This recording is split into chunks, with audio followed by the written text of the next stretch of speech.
Señores, seguimos aquí en vivo por la pantalla de BTV en Poder Ciudadano.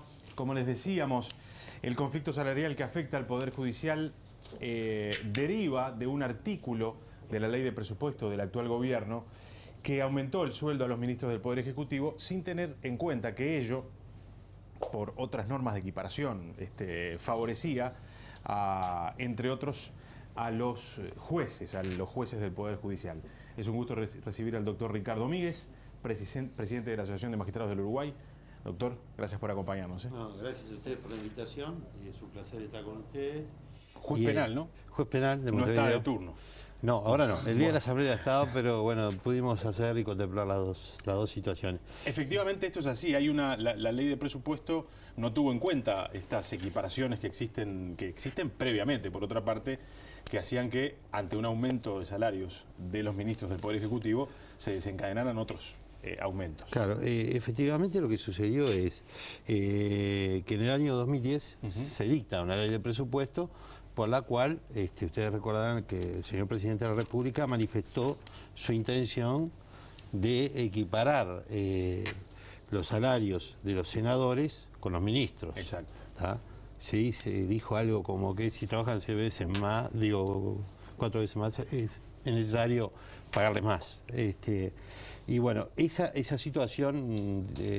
Lo que no se tuvo en cuenta, que esa equiparación entre senadores y ministros iba a desencadenar estas situaciones. Sí, ¿y por qué iba a desencadenar? Porque había una norma, que es el artículo 85 de la ley 15.750, que establece, que fue dictada por el Senado, por supuesto, ¿no? Sí.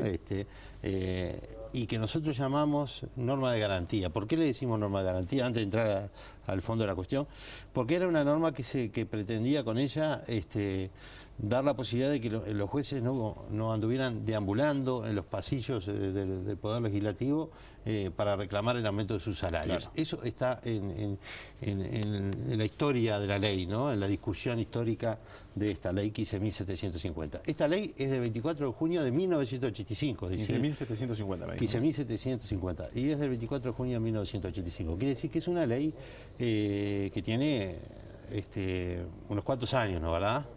Y en el 2010, al incrementarse los salarios de los ministros de Estado, con los cuales están equiparados los ministros de la Suprema Corte de Justicia, determina que en vía de consecuencia y en forma automática el aumento salarial para los ministros de la Suprema Corte de Justicia. Nosotros llamamos ministros de la Suprema Corte de Justicia porque es el grado superior. Sí, claro. Después están los ministros del Tribunal de Apelaciones y luego vienen las distintas categorías: juez letrado de la capital, juez letrado del interior, juez de paz y así sucesivamente. Hay 10 categorías aproximadamente. Y cada una de esas categorías lleva un porcentaje de lo que gana el ministro de la Suprema Corte de Justicia. Exactamente. Esta situación fue lo que planteó, que automáticamente saliera ese incremento salarial, no solo que saliera, sino que la Corte, en base a eso, comenzara a efectivizar, o sea que los pagos. Se llegó a pagar. Sí, señor, se llegó a pagar. ¿Durante cuánto tiempo se pagó? Y se pagó aproximadamente, yo creo no agarrarle, pero 3 meses estoy seguro que fueron. En el año 2010. 2011. Claro, la ley se aprobó en 2010, claro. Comenzó a regir en 2011. Y ahora la pregunta que supongo que usted me haría es ¿por qué se dejó de pagar? Claro, ¿quién decide dejar de pagar ese incremento y cuándo? Es decir, atento a eso, se editó una nueva ley en la cual se establecía que ese incremento no era para el Poder Judicial y por lo tanto se hacía una interpretación del artículo 64 de la ley 18.719, ley de presupuesto, y se derogaba a su vez el artículo 68, en la cual se establecía en vía de interpretación que no le correspondía a los ministros de la Suprema Corte de Justicia y para así evitar todo el desenlace que está sucediendo. ¿Qué pasa? Que por vía de interpretación no se puede modificar una ley, pero acá se estaba modificando por vía de interpretación. ¿Qué sucedió? Nosotros viendo que allí inmediatamente se cercena, la Corte ordena inmediatamente el cese del pago. Cuando se aprueba esta ley se ordena dejar de pagar. ¿Ustedes interpusieron un recurso? Y allí empezamos con este periplo que viene del 2011, en el cual empezamos con la primera ley de inconstitucionalidad, que era contra este obstáculo que se oponía a lo que nosotros consideramos que era injusto, porque usted debe saber, como lo debe saber la ciudadanía, que el salario es un derecho intangible y por lo tanto se nos estaba quitando aquello que se nos había dado, ¿no, verdad? Y no fue por un mes, fue en varios meses. Esa ley, en definitiva, esa inconstitucionalidad, contra esa ley tiene sus frutos y se obtiene la primera ley de inconstitucionalidad. O sea, la Suprema Corte de Justicia entendió que esta ley era inconstitucional. Era inconstitucional. La primera cuestión que suena sí, extraña, yo sé lo que me van a ¿no? preguntar. Porque en este caso da la sensación que la Suprema Corte de Justicia es juez y parte. Toma una decisión sobre una ley que la afecta directamente a la Suprema Corte y de ahí para abajo. Claro, sí, está bien. Voy a aclarar la situación. Sí. En primer lugar, la Corte actual se abstiene, porque dice, bueno, el tema, nosotros somos quienes estamos pagando, nosotros dejamos de pagar. Y se tiene que integrar, porque así lo establece el procedimiento legal, y se integra una Corte, ¿tá?, con los magistrados más antiguos de los tribunales de apelaciones, y es esa Corte la que dicta la primera inconstitucionalidad. Quiere decir que la Corte actual, la que ha pedido las partidas al Poder Ejecutivo, no es la Corte que dictó la resolución de inconstitucionalidad. Y los magistrados que integraron esa Corte integrada tampoco habían firmado ningún tipo de reclamación al respecto. Claro. Finalmente, entonces, la ley es declarada inconstitucional. Así y todo, se sigue sin pagar. Se sigue sin pagar, pero entre medio falta una cosa. Hubo otra ley, una ley posterior, la ley 18.996. ¿Qué hacía esta ley? Esta ley modificaba el artículo 64, ¿tá?, y nosotros tuvimos que volver a accionar porque por esa modificación también excluían del pago nuevamente a los magistrados. Sí. Es decir, una vez que terminamos, se ganó el juicio de constitucionalidad, casi de inmediato sale la otra ley, ¿no? Nuevamente una nueva ley, para impedir el acceso. Nuevamente vuelve el tema a la mesa, lo tenemos que estudiar y volvemos a tener que agotar lo que son las vías jurisdiccionales y lo que ha hecho siempre la asociación y lo que vamos a seguir haciendo cuando sea necesario. Es decir, agotamos la vía con otra acción de inconstitucionalidad que termina declarando la inconstitucionalidad de esta ley en agosto de este año. ¿De nuevo el mismo procedimiento? ¿La ley la Corte se abstiene? No, igual procedimiento, porque la primera ley es declarada inconstitucional por una cuestión de que en vía interpretativa se estaba modificando una ley. Cuando se interpreta no se puede, en definitiva, modificar, ¿no, verdad? Se estaba modificando, perdón, que voy a... Apáguelo tranquilo.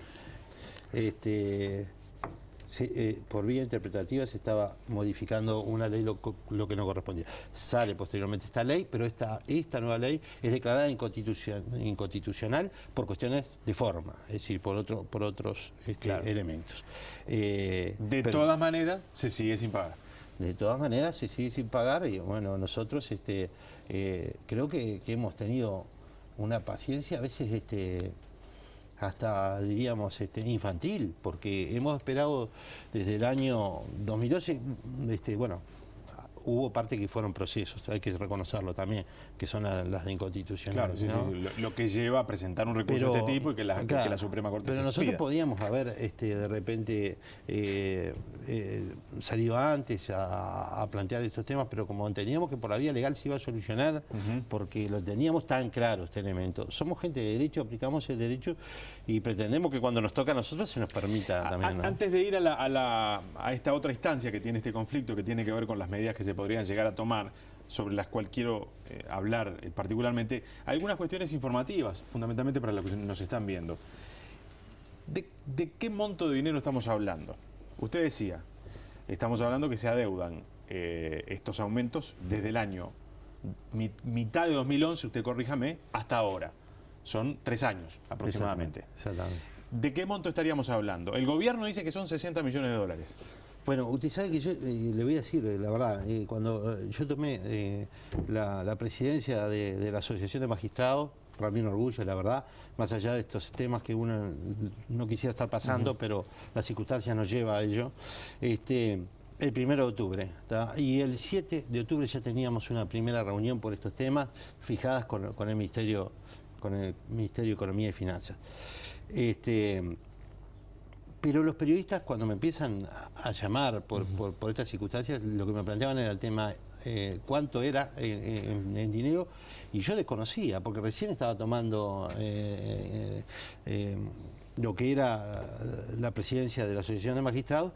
Entonces, ante tanta asistencia, un día me llamaban y me decían que eran 62 millones de dólares, al otro día aparecían que eran 200 millones de dólares.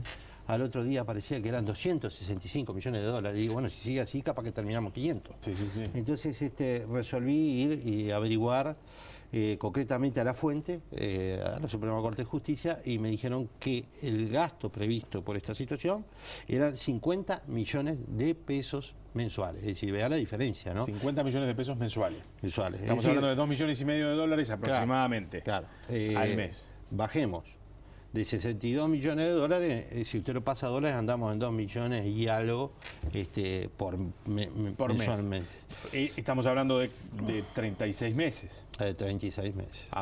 No, menos, perdón. Un poco menos. De 36 millones de dólares, ¿no? Claro. 35, por ahí, sí. Puede ser menos, un poco menos. Yo no tengo exacto la suma, no la he hecho el cálculo genérico. Sería la mitad de lo que el pero gobierno dice. Aproximadamente, a mí me da, pero digo, ojo, yo no estoy hablando con propiedad de esto, porque supongo que hay economistas que han estudiado el tema y que están detrás de esa suma. Pero a mí la verdad que hay una diferencia bastante importante. Sí, sí. Y de cualquier manera me asombra, porque yo digo, tanto fue que nos retuvieron. Porque digo, en definitiva, fue una retención. A eso quería ir, porque también salario, la gente, ¿no? Los que están del otro lado se pueden estar preguntando, pero ¿de qué estamos hablando en montos específicos en el caso de un salario de un juez? Tomemos su caso. Sí. Usted es juez penal de Montevideo. De Montevideo. ¿Cuál es el salario de un juez penal de Montevideo? Bueno, mire, yo con todas las cuentas que tengo, la verdad, el ver mi recibo es difícil. Saque las cuentas. Es difícil. Tuve que hacer lo mismo que hice con esto para poder averiguarlo. En la página web, de cualquier manera, para toda la gente, aquellos que quieran informarse, está todo con detalle lo que gana, los escalafones salariales. Un juez. Un juez de Estado de la capital está ganando 97.000 pesos. Creo, me falta algo, es 0, con algo, ¿no? ¿Líquido esto? Eso sería el tema, ahí me parece que es nominal, pero digo, lo otro va a andar en 80 y algo. O sea, esto es nominal, sí, claro.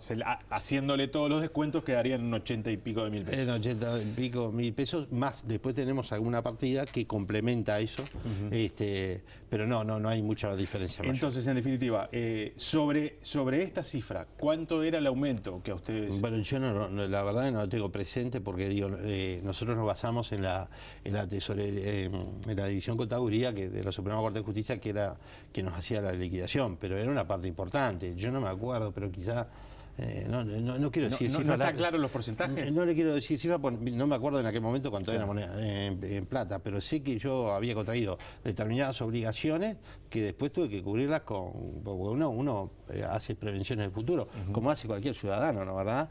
Después tuve que recurrir a otros medios económicos, es decir, pedir préstamos bancarios para se lo digo cubrir. Por lo siguiente, ¿Sí? según alguna cuenta que yo escuchaba por ahí, sí, el aumento salarial que ustedes recibieron a partir de que se votó esta ley de presupuesto y bueno, lo que decíamos, el desencadenamiento de todos estos mecanismos extraños que tiene a veces el Estado, era de cerca del 19%.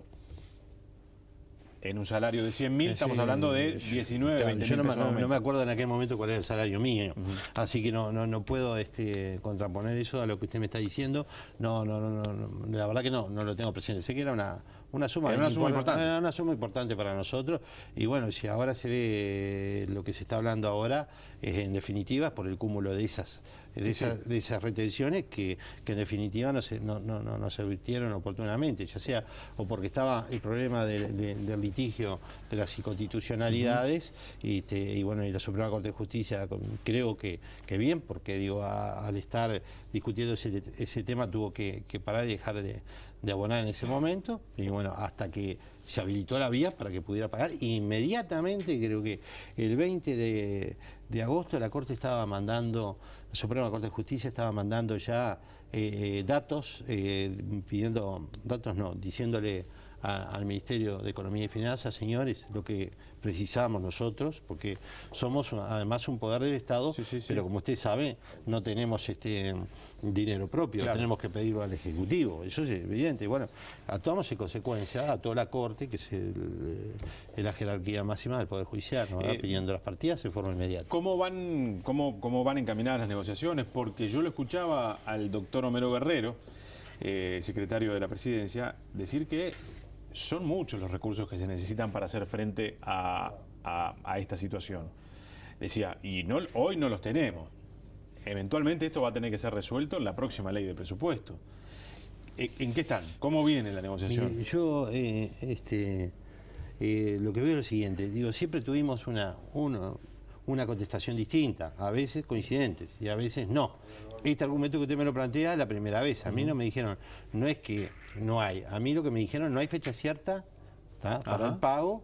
Tenemos voluntad de pago y el doctor Guerrero manifestó que posiblemente en este año era la intención. Me preocupa ahora esta situación. Es decir, porque ha sido claro. Digamos, la cantidad de dinero necesaria para hacer frente a esto no estaba prevista. Bueno, no entiendo cómo no estaba prevista, porque digo, si había un artículo que incrementó los sueldos de los magistrados. Lo que se comieron fue que se ataba también el sueldo de los magistrados. Bueno, eso escapa a nosotros y creo que es legítimo. Supóngase que a usted le descuentan de su sueldo hoy, ¿tá? Por razones X, vienen y le vamos a descontar a partir de hoy un 15%. ¿Usted qué va a hacer? Va a intentar defenderse, va a intentar buscar todos los recursos. Fue lo que hicimos nosotros. Si hubiéramos perdido, perdíamos y se acabó. Pero estábamos seguros de que esto era tan inconstitucional que en definitiva las sentencias nos dieron la razón. Pero además que las sentencias nos dieron la razón, el gobierno también nos da la razón, porque dice, vamos a pagar y reconocemos la deuda. En definitiva están reconociendo la deuda. Claro. Entonces yo lo que no entiendo, y perdóneme Romano que lo interrumpa, es que cada vez que o me hacen una entrevista o algo, hay un elemento nuevo que yo no lo conocía. En este caso no hay rubro, a mí no me lo dijeron eso antes. Supongamos que de todas maneras... Puede ser que sea así. Supongamos que el asunto se sigue dilatando y no hay una solución a la vista. Ustedes ya dijeron que estarían dispuestos inclusive a paralizar sus actividades. Y hay con respecto a este tema por lo menos un par de visiones sobre la pertinencia o sobre si efectivamente los jueces podrían tomar medidas de este tipo. Voy a recoger un par. El abogado laboralista Nelson Larrañaga, socio del estudio Ferrere, dijo que a su juicio los jueces no podrían realizar un paro de actividades en función de lo que establece la ley orgánica de la judicatura y de organización de los tribunales y también las normas de la OIT. También el abogado constitucionalista Felipe Luzardo opinó que es sumamente dudoso que los jueces puedan llevar a cabo medidas gremiales que afectan el servicio en función de lo que prevé el artículo 23 de la Constitución, que textualmente dice: todos los jueces son responsables ante la ley de la más pequeña agresión contra los derechos de las personas, así como por separarse del orden de proceder que en ella se establezca. Esta es una mirada, la que señala la dificultad que habría para que realicen una medida de este tipo. Después hay una visión del abogado laboralista Eduardo Ameglio, que dice que los jueces no tendrían ningún impedimento para llevar a cabo acciones gremiales en su condición de funcionarios públicos, a quienes la Constitución no les prohíbe la huelga. Es un tema difícil, ¿no? Y es un tema delicado. Sí, yo le voy a agregar el empate, que es la posición de la Asociación de Magistrados. Nosotros consideramos que sí, que tenemos derecho, porque, y se lo voy a explicar brevemente. Sí. Primero, antes de resolver en la Asamblea, nosotros tratamos de conseguir una información de toda la situación. Pero nosotros tenemos normas constitucionales y normas internacionales que amparan esta posibilidad. Así podríamos decir que el artículo 8 de la Constitución de la República dice que todos los ciudadanos somos iguales y tenemos los mismos derechos ante la ley. Por lo tanto, tenemos también derechos a agremiarnos y tenemos una agremiación de hace varios años. La agremiación es el conjunto, el colectivo de las personas que tiene como fundamento, según el artículo 57, inciso tercero de la Constitución de la República, la posibilidad de realizar la huelga. No hay ninguna norma que diga que los jueces no pueden acceder a ese artículo previsto en el artículo 57 de la Constitución de la República. Pero además voy a hablar de otro artículo, el 53. El 53 dice, el trabajo estará bajo la protección especial de la ley. Sí. Y después voy a hablar de los principios generales de nuestros estatutos, que casi que nos obligan a defender nuestros derechos.